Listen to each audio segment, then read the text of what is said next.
What's going on, guys? This is Jay, and today is Friday, June 19th of 2020, and happy Juneteenth to all of my beautiful brothers and sisters out there. So we're going to work in the garden today, taking that beautiful ride that we always love to take down through the beautiful fields of Landgraf, McDowell County, West Virginia.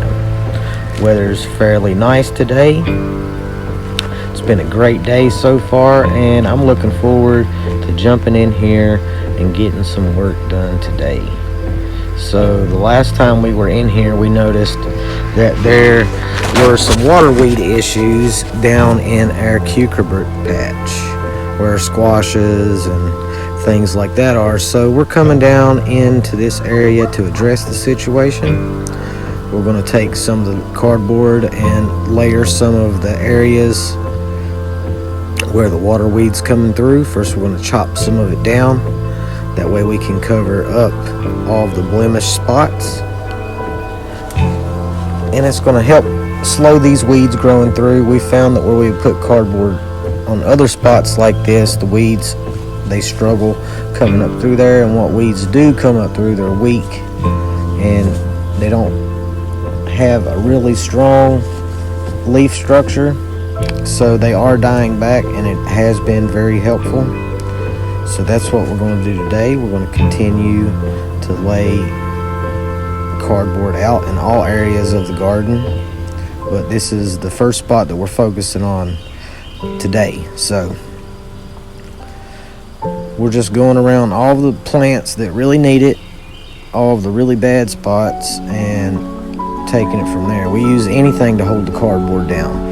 We use rocks, dirt, sticks, roots, all of that stuff goes on top. It's all going to be organic matter and go back into the soil, so we're going to roll with it. I think that I'll probably use cardboard for the rest of my life. And gardening and farming, it's been really helpful, so hopefully we're going to get really busy with laying cardboard since a lot of the planting is done in this area. And we can get in there and really do some heavy maintenance with the cardboarding and the weeding and things like that. So we've also been noticing some bite marks on some of our leaves and the brassicas. I haven't really been able to figure out what it is yet, but we are going to get in there and try to capture some insects that are in there eating. I'm assuming that it's some type of caterpillars, maybe some types of beetles. We're gonna have to get in there and find out. There's a couple different patterns of damage in those areas. We're getting little tiny holes in our cabbages and brassica leaves, and we're getting some larger growth that's been eaten away, some larger holes and portions of leaves that have been taken away. So I'm assuming that it's some type of caterpillar. I think that I read about some caterpillars called cabbage loopers.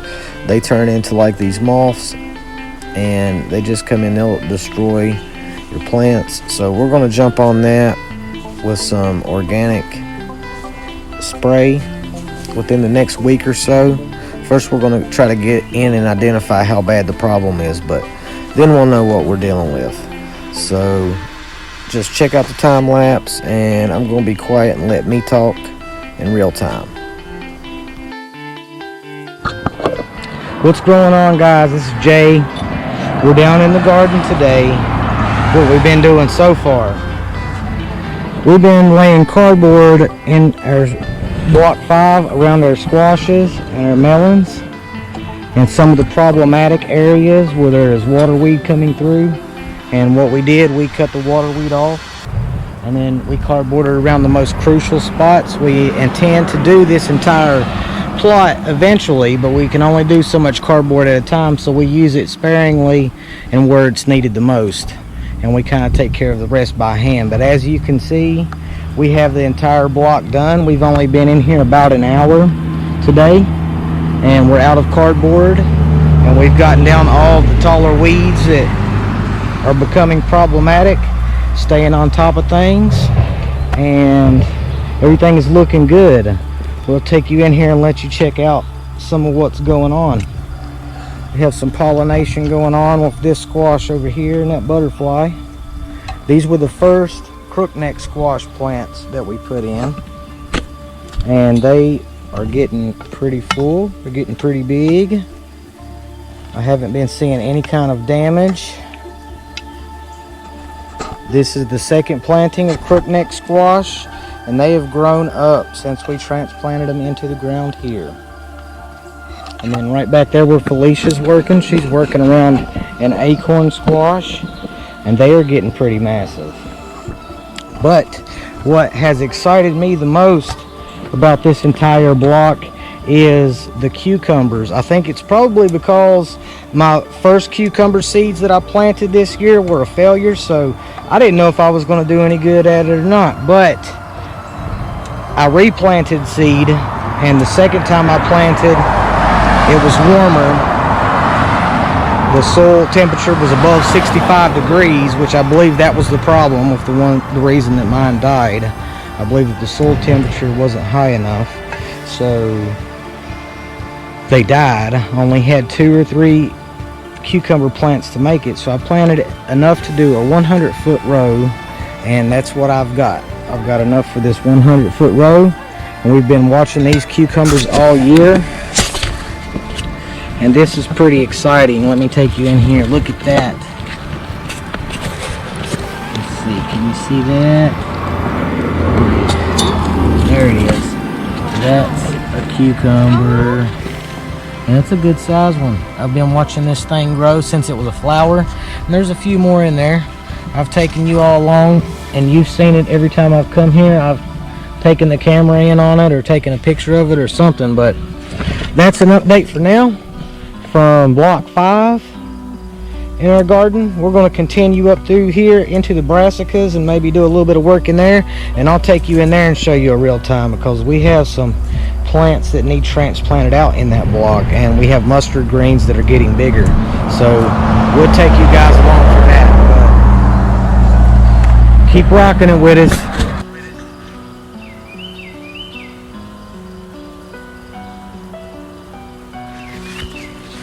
So now we're going into block 4 with the brassicas.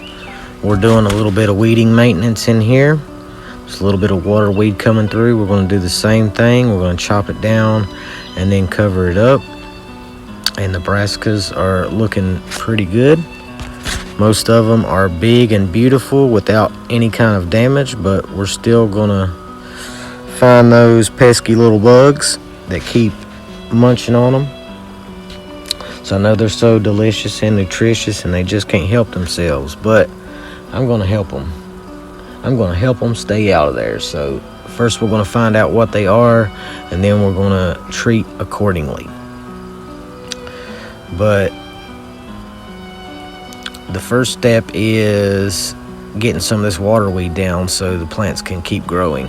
We don't want the water weed to get too tall to outshade the plants, and the more stuff that we take out, the less likely pesky insects are going to come into here, and then we only have to treat certain areas. We can focus the food and the organic pesticides in a certain area where the plants are. So we're treating a very small area, and it's just good to get in here and work this area. We haven't got to be in here a whole lot as far as maintenance goes. What we've mainly done in here is put the food in so far. We still have a little bit to put out.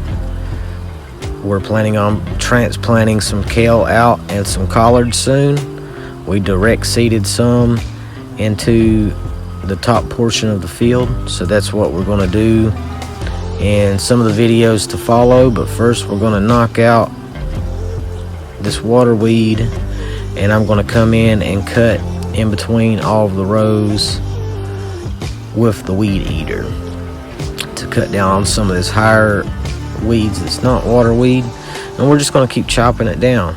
The more we chop it down, the more the roots are going to die. The roots can't survive without photosynthesis to produce carbohydrates. So eventually it will knock out these weeds and we won't have anything to worry about. So we're just going to keep on fighting the good fight and getting prepared to cut this grass out and lay more cardboard as we get it. But these plants are looking amazing, guys. I'm going to have to take you in and show you what they're looking like in the next couple of days. We'll get some close-ups of how big the plants have gotten. Some of them are massive. Some of them are a foot tall now or better. So we're just going to knock down some of the mugwort and weeds around the edges. It's going to make a big difference for the plants as far as keeping the insects out and competition for sunlight. We don't want any kind of impedance of the sunlight coming into this area. We want as much sunlight as we can get in here to make them greens grow.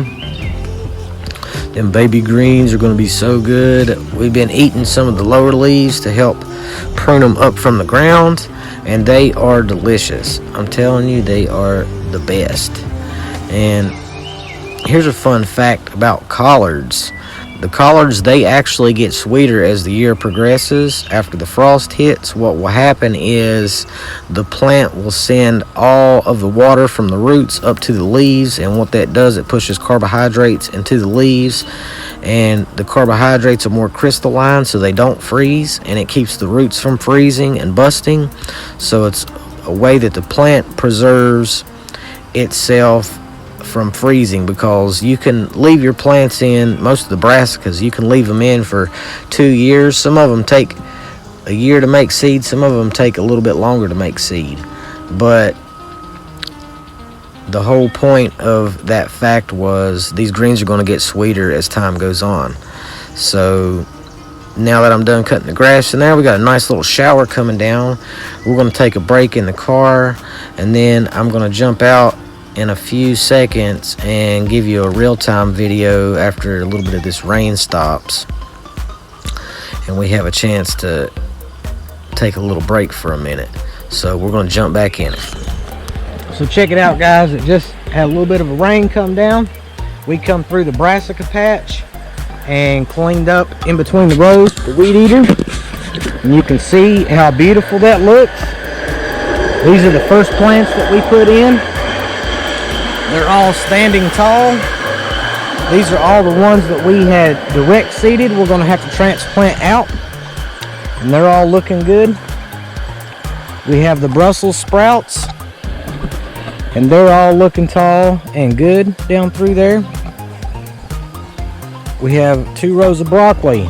They're looking good. Or 3 rows of broccoli, excuse me. There's 3 rows of broccoli right here, and all of them are getting bigger. Here's the cauliflower that we put out, and I can see all the way down through there, there's little green rows of mustard. You can see the little green line. There's 2 of them. There's 2 green rows of mustard in between these. Down the little green line. And cabbages. The cabbages are doing well. Look at those. There's a cabbage, there's a cabbage, cabbage, cabbage. 2 more rows of greens. Let's check on our sunflowers. Sunflowers are getting bigger. Look at those. Those are the mammoth sunflowers. And here is the prolific squash that we put in yesterday. There is 104 feet of prolific squash here. We put in heels in block 3. We decided to go ahead and do that in squash. We're going to do some more beans at another location. And they turn out really good. Those heels look really nice. Look like healthy plants. They'll be producing soon. There's no sign of the older sunflowers. But let's look at this corn. I can see corn from here, and I can see beans from here, which is exciting. Very exciting, guys. So these are the corn that we put in with the push seeder.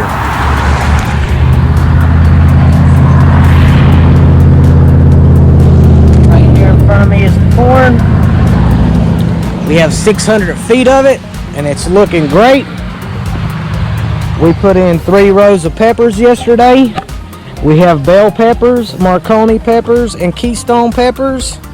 There's 3 rows of them next to the tomatoes in the nightshade section. And also yesterday we did the first trellis on the 3rd row of tomatoes. Looks like it's doing pretty well. Here's some of the onions coming up. Look at that onion right there. That's one of the onions. That's an onion. There's an onion. I'm seeing more sign of onion today than any other day. So now we're going to take the opportunity to get in and lay some of this cardboard in with the tomatoes. We still have about 30 feet to go in most of the places in these tomatoes to finish out the first 3 layers of cardboard. So we're going to go as far as the cardboard will allow today until we get another delivery of cardboard. And we're going to do the same thing with the peppers we just put in. We have 2 3/4 row of peppers in front of this cardboard. So we're going to have to get in and do the same thing there. It's going to look really good when it's tied together. We don't do a whole lot of weeding in here. And what I'm doing back there, I'm tying some of the trellis twine to the poles to keep it in position. Because some of it's already positioned. We haven't anchored it down yet completely because the plants are still small. They're not leaning on anything yet. They're still growing up tall. And here soon it's going to be time to start adding the second layer of twine to the trellis of the first row of tomatoes. So that's exciting. Right now I'm cutting down some of the bigger trees that we can't mulch later in the year, and we're going to use that to help hold the cardboard down until it gets established with fungi underneath the cardboard. And we're just going to keep layering until we run out today, and then we'll move on to another task. But it's really important to get this in and keep the weeds down while they're small before it becomes a problem.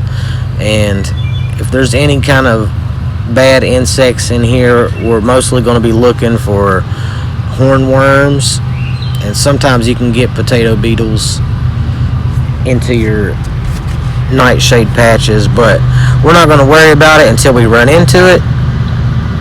But we're going to keep at it, keep taking care of the plants the best that we can. They're looking really healthy. A lot of them are producing flowers. We're going to have to go in and pinch off the flowers because I don't want them to produce flowers until they get about 2 to 2.5 feet tall. I want them to continue to grow leafage, and if they're trying to make flowers, then they're not going to focus energy on the leaves. But let's get back at it. So check it out, guys. We just come into block 2 with the tomatoes and peppers, and we laid more cardboard. We're almost to the end. Almost have 2 rows completely cardboarded in, which is good. We're going to continue. We ran out of cardboard again today, so we're going to wait until we get some more, and we're going to finish some more in. You can see how good that it's looking down through here. Now look at these tomatoes. When I planted these tomatoes in here, I put this stick here as a guide to show me how big my tomatoes were, and now they're outgrowing the sticks, as you can see. But that's what we just come through. That's what we just did. There's those beautiful peppers that we put in. They'll get cardboarded just like this. You can see that corn from here.